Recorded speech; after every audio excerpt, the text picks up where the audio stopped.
Hi moms. Rock Beach దగ్గర MG రోడ్లో fish pakoda దొరుకుతుందంటే తినేదానికి ఈ షాప్ దగ్గరికి అయితే వచ్చేసాం మామ్. ఈ షాప్ పేరు వచ్చి కర్రీ బోండా కడై. మన దగ్గర చికెన్ పకోడా దొరుకుతుంది, అన్నీ దొరుకుతాయి. ఇక్కడ ఫిష్ పకోడా దొరుకుతుందంట మామ్. అందుకనే ట్రై చేద్దామని ఓసారి అయితే వచ్చేసా.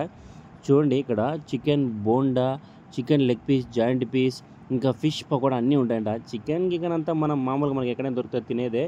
అందుకని నా ఫిష్ ఒకటి అని చెప్పా. ఫిష్ దాని పక్కన క్యాబేజ్ అది ఎర్రగడ్డ కాదు, క్యాబేజ్ని వెనిగర్లో వేసి స్పైసెస్ అన్నీ బాగా పట్టించాడు మామ్.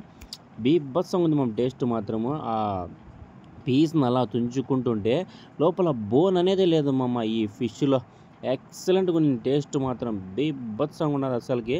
ఇంకా నేను ఒకటి, మా ఫ్రెండ్స్, మా బావ అయితే చికెన్ తీసుకున్నాడు. ఇంకా మావాడు అష్రఫ్ గడు ఫిష్ తీసుకున్నాడు. ఇంకా మా పాతగాడు అయితే వాడు ఫిష్ పట్టదోనికి తినాడు. అందుకనే మేము ముగ్గురం అయితే తీసుకున్నాం. ప్రైస్ అయితే కూడా ఒక రకంగా ఉంది, బట్ టేస్ట్ మాత్రం అల్టిమేట్. ఆ పీస్ని తుంచుకొని ఆ క్యాబేజ్ని అలా తీసుకొని తింటుంటే నాకైతే ఎక్సలెంట్గా అనిపించింది. ఒకసారి ఎంజీ రోడ్లో పాండిచ్చేరికి వెళ్ళినప్పుడు ట్రై చేయండి. చూడండి, మేము ముగ్గురం అయితే దప్పని లాగిచ్చేసామన్నమాట.